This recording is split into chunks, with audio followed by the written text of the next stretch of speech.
नमस्कार मित्रों, स्वागत है आप सभी का आपके अपने यूट्यूब चैनल एसबी में। दोस्तों, हमने मेवाड़ का इतिहास में विक्रमादित्य के बारे में पढ़ लिया था और अब बात करें हम महाराणा प्रताप के बारे में। तो चैनल को सब्सक्राइब नहीं किया तो जरूर करें। पास में स्थित बेल आइकन घंटी जरूर प्रेस कर देना ताकि आने वाले नोटिफिकेशन भी आपको मिल जाए। और दोस्तों के साथ अधिक से अधिक शेयर जरूर कीजिएगा। 1568 में अकबर के चित्तौड़गढ़ आक्रमण के पश्चात चित्तौड़गढ़ दुर्ग जयमल फत्ता के नेतृत्व में लड़ते हुए राजपूत वीरगति को प्राप्त हुए थे और फतेह सिंह सिसोदिया की रानी फूल कंवर के नेतृत्व में चित्तौड़गढ़ दुर्ग का तीसरा जोहर हुआ था। यह चित्तौड़गढ़ का तीसरा साका था जो 1568 में हुआ था। इस युद्ध के पश्चात महाराणा उदय सिंह चित्तौड़गढ़ के स्थान पर उदयपुर को अपनी राजधानी बना लिए, लेकिन इस युद्ध में पराजय से महाराणा उदय सिंह बहुत छीन रहने लगे और अपनी सेना को पुनः संगठित करने लगे। इसी दौरान महाराणा उदय सिंह का 1572 ईस्वी में गोगुनंदा में, जो वर्तमान में उदयपुर में, उनका देहांत हो जाता है और यहीं से शुरू होता है महाराणा प्रताप का इतिहास। दोस्तों, महाराणा प्रताप महाराणा उदय सिंह एवं जयंताबाई के पुत्र थे। इनका जन्म कुंभलगढ़ दुर्ग में कटारगढ़ में स्थित बादल महल में हुआ था। तो चलिए दोस्तों, महाराणा प्रताप के बारे में हम पढ़ेंगे पूरी तरह क्वेश्चनों में विस्तार पूर्वक जानकारी के साथ। शुरू करते हैं महाराणा प्रताप। पहला क्वेश्चन है हमारा, महाराणा प्रताप का जन्म कब हुआ था? ऑप्शन आपके सामने है, तो बताइए दोस्तों राइट आंसर कौन सा हो जाएगा। तो 9 मई 1540 को कुंभलगढ़ दुर्ग में स्थित कटारगढ़ के बादल महल में हुआ था। इम्पोर्टेंट है, बहुत बार परीक्षा में पूछा जाता है तो आपको याद रखना है। नेक्स्ट क्वेश्चन है हमारा, महाराणा प्रताप की छतरी किसने बनवाई थी? राइट आंसर है भामाशाह ने। भामाशाह कौन थे दोस्तों? तो भामाशाह थे महाराणा प्रताप के मित्र और महाराणा प्रताप के प्रधानमंत्री। दोस्तों, 1576 में हल्दी घाटी का युद्ध होता है तो उनके पास सब कुछ राजपाट सब खत्म हो जाते हैं, तो वो चूलिया ग्राम में आ जाते हैं 1580 को। तो महाराणा प्रताप क्या करते हैं, पुनः सेना को संगठित करने के लिए उन्हें भामाशाह 20,000 की सोने की मुद्राएं को आर्थिक सहायता के रूप में देता है। इसी कारण भामाशाह को मेवाड़ का दानवीर व मेवाड़ का रक्षक कहा जाता है। भामाशाह को कर्नल जेम्स टोड ने मेवाड़ का कर्ण भी कहा है। दोस्तों, याद रखना है, मेवाड़ का कर्ण किसे कहा जाता है? तो भामाशाह को कहा जाता है। चलिए नेक्स्ट क्वेश्चन की ओर, महाराणा प्रताप का जन्म कहाँ हुआ था? ऑप्शन आपके सामने है, सभी को पता है किस में हुआ था। कुंभलगढ़ दुर्ग में स्थित कटारगढ़ के बादल महल में हुआ था। और गोगुनंदा में क्या हुआ था दोस्तों? महाराणा उदय सिंह जो थे महाराणा प्रताप के पिता, उनकी मृत्यु होती है। इम्पोर्टेंट है, आपको याद रखना है। चलिए नेक्स्ट क्वेश्चन की ओर, महाराणा प्रताप के बचपन का नाम क्या था? तो बताइए दोस्तों, बचपन का नाम क्या था? बचपन का नाम था कीका और लोग इन्हें पहाड़ी बच्चे के नाम से भी जानते थे। बहुत बार परीक्षा में पूछा जाता है तो आपको याद रखना है क्या नाम था, कीका। नेक्स्ट क्वेश्चन है, महाराणा प्रताप का राज्याभिषेक प्रथम बार कहाँ हुआ था? तो दोस्तों, गोगुनंदा में होता है महाराणा प्रताप का प्रथम बार राज्याभिषेक। महाराणा उदय सिंह ने अपने पुत्र जगमाल को अपना उत्तराधिकारी नियुक्त किया था, जबकि प्रताप सबसे बड़े पुत्र थे। जालौर के अखेराज व ग्वालियर के राम सिंह ने इसका विरोध किया। उदयपुर में गोगुनंदा नामक स्थान पर 28 फरवरी 1572 में महाराणा प्रताप 32 वर्ष की अवस्था में राज्य सिंहासन पर बैठे। यहाँ पर उनका राज तिलक और राज्याभिषेक हुआ था। तो दोस्तों, महाराणा प्रताप का राज तिलक विधिवत ढंग से दोस्तों कुंभलगढ़ दुर्ग में होता है। अगर आपसे पूछे महाराणा प्रताप का राज्याभिषेक प्रथम बार कहाँ हुआ था, तो ऑप्शन आपका राइट हो जाएगा गोगुनंदा में। और विधिवत ढंग से पूछें तो कुंभलगढ़ दुर्ग में राज तिलक या राज्याभिषेक होता है। चलिए नेक्स्ट क्वेश्चन की ओर, सेना का अग्रभाग किस नाम से जाना जाता है? तो ऑप्शन आपके सामने है, राइट आंसर क्या हो जाएगा दोस्तों, हैरावल। सेना का अग्रभाग हरावल नाम से जाना जाता था। और हरावल का नेतृत्व कौन कर रहे थे हल्दी घाटी के युद्ध में? तो हकीम कासूरी एकमात्र मुस्लिम सेनापति था जो हल्दी घाटी के युद्ध में महाराणा प्रताप की ओर से युद्ध करते हुए वीरगति को प्राप्त हो गए थे। बहुत बार पीछे में पूछा जाता है तो आपको याद रखना है।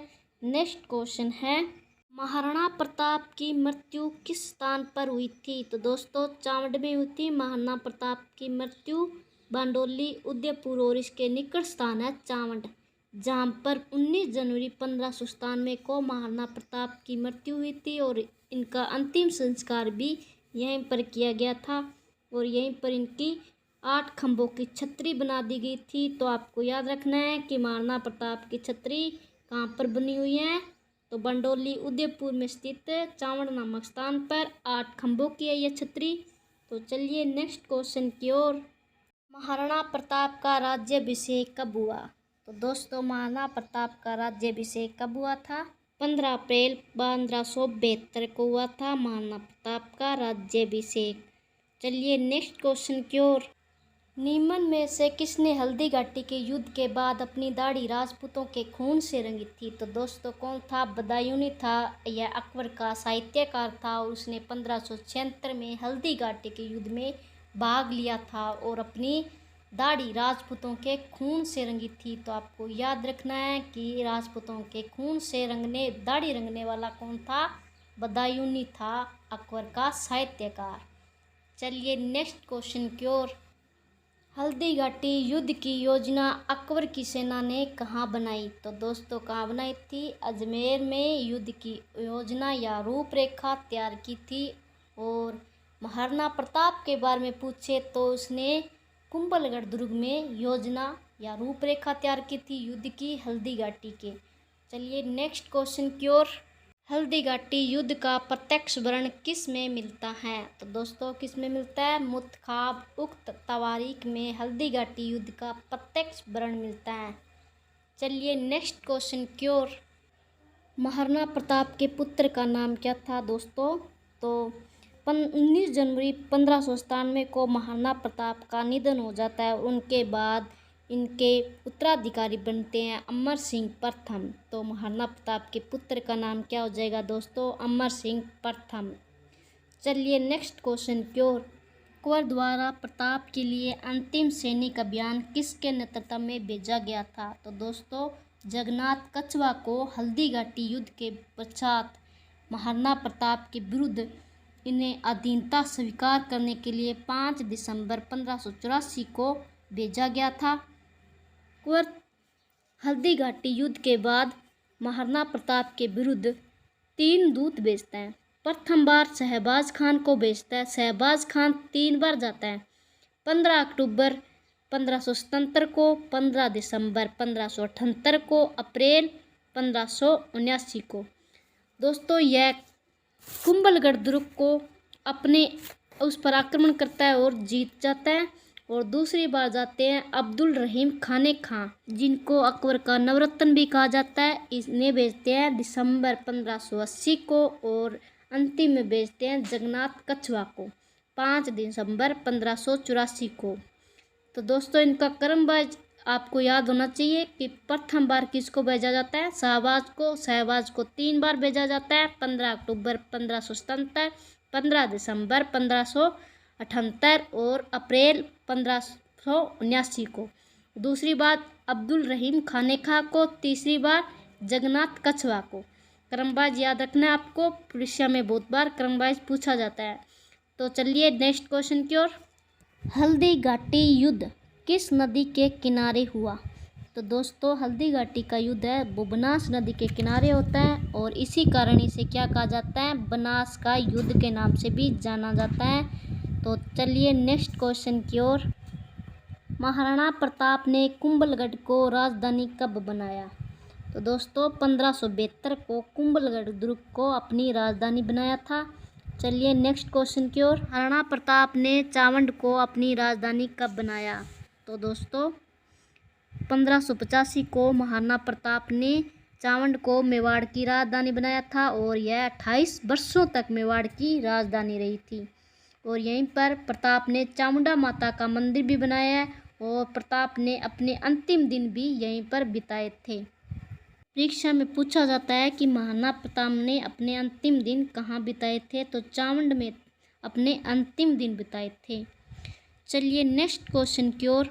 हल्दी घाटी युद्ध के पीछे अकबर का क्या मुख्य उद्देश्य होता है? तो दोस्तों, अकबर का हल्दी घाटी युद्ध के पीछे क्या उद्देश्य होता है? राणा प्रताप को अपने अधीन लाना या उनको अपनी अधीनता स्वीकार कराना ही इनका मुख्य उद्देश्य होता है।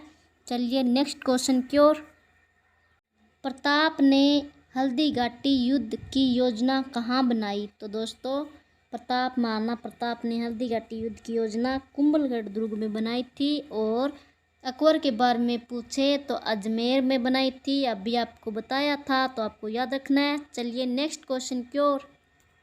महाराणा प्रताप की छतरी कितने खंभों की है? तो दोस्तों, कितने खंभों की है?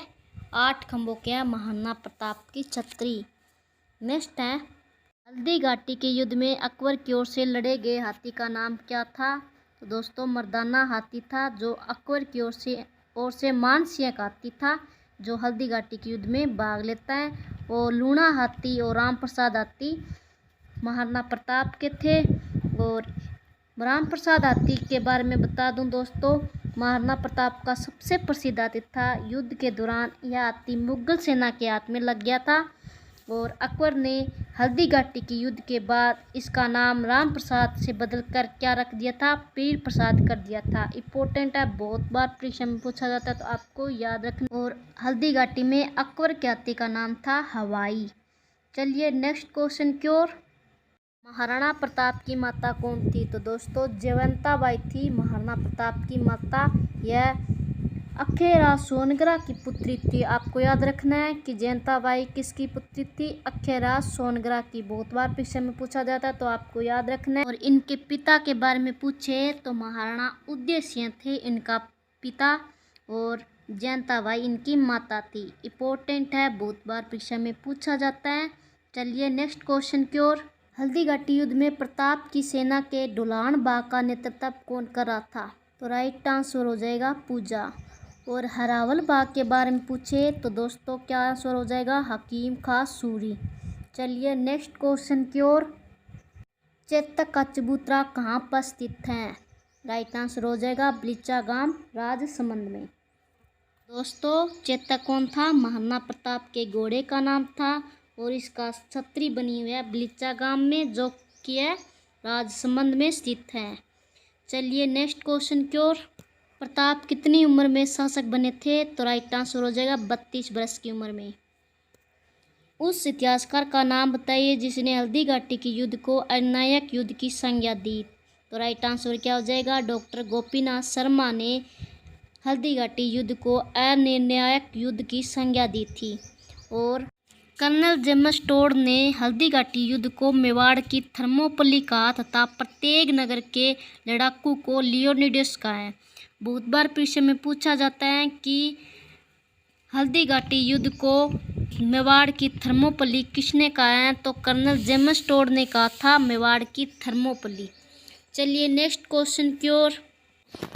सम्राट अकबर के प्रतिनिधि के रूप में महाराणा प्रताप से संधि करने हेतु महाराणा मानसिंह महाराणा प्रताप से कहाँ मिले थे? तो दोस्तों, कहाँ मिले थे? उदय सागर झील के किनारे।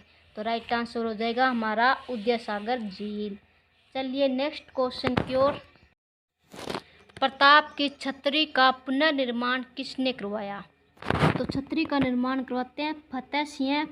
फतेह सिंह ने फतेह सिंह झील का निर्माण भी करवाया था और महाराणा प्रताप की छतरी का पुनर्निर्माण भी करवाया था, तो आपको याद रखना है। चलिए नेक्स्ट क्वेश्चन की ओर। महाराणा प्रताप पर शाहबाज खान ने कितनी बार आक्रमण किए? तो दोस्तों, 3 बार किए थे। प्रथम बार किया था 15 अक्टूबर 1577, दूसरी बार किया था 15 दिसंबर 1578 को, तीसरी बार किया था अप्रैल 1579 को। दिवेर का युद्ध कब हुआ? तो दोस्तों, दिवेर का युद्ध हुआ था अक्टूबर 1582 को। दोस्तों, इस युद्ध के बारे में आपको बहुत अच्छी तरह से याद रखना है क्योंकि यह युद्ध महाराणा प्रताप की विजय का प्रतीक माना जाता है। और भी आपको याद रखना है कि इस युद्ध में पराजित कौन हुए थे। सुरेमा सुल्तान खां थे, उनको पराजित किया था महाराणा प्रताप ने। और यह युद्ध कहाँ हुआ था? दिवेर राजसमंद जिले में हुआ था। और दोस्तों कर्नल जेम्स टोड ने इस युद्ध को क्या संज्ञा दी है? मेवाड़ का मैराथन का है। दोस्तों इंपॉर्टेंट है, बहुत बार पीछे में पूछा गया है, बार बार रिपीट हो रहे हैं, तो आपको याद रखना है। और नेक्स्ट क्वेश्चन की ओर चलते हैं। महाराणा प्रताप का राजमुकुट हल्दी घाटी के युद्ध में किसने धारण किया था? तो बहुत बार परीक्षा में पूछा जाता है, इंपॉर्टेंट है, रीट में बार बार रिपीट हो रहे हैं, तो आपको याद रखना है झालाविदा नहीं। दोस्तों झालाविदा है जो महाराणा प्रताप के हल्दी घाटी युद्ध में प्राण संकट में देखकर उनके सिर से राजकीय मुकुट उतारकर या छत्र उतारकर अपने सिर पर धारण कर लेता है, जिसे शत्रुओं ने उन्हें महाराणा प्रताप समझकर मार डाला था और महाराणा प्रताप के प्राण बच जाते हैं। और झालाविदा है वो वीर गति को प्राप्त हो जाते हैं, तो आपको याद रखना है झालाविदा थे जो राजमुकुट हल्दी घाटी के युद्ध में धारण कर लेते हैं महाराणा प्रताप का। चलिए नेक्स्ट क्वेश्चन की ओर। सैनिक का नाम बताइए जिसने हल्दी घाटी के युद्ध के दौरान भागते हुए मुगल सैनिकों को अकबर के आगमन की झूठी खबर फैलाकर पुनः संगठित किया था। तो दोस्तों वह कौन था? मेहतर खां था, जिसने मानसिंह का सैनिक अधिकारी भागते हुए मुगल सैनिकों को अकबर के आगमन की झूठी खबर फैलाकर क्या कर दिया था? पुनः संगठित कर दिया था। तो आपको याद रखना है वह कौन? मेहतर खां। और दोस्तों ये थे हमारे महाराणा प्रताप से संबंधित मोस्ट इम्पोर्टेंट क्वेश्चन। और आपको ये वीडियो कैसा लगा कमेंट बॉक्स में ज़रूर बताइए। चैनल को सब्सक्राइब नहीं किया तो ज़रूर करें, दोस्तों के साथ शेयर ज़रूर करें। तो मिलते हैं नेक्स्ट वीडियो में, तब तक के लिए जय हिंद जय भारत।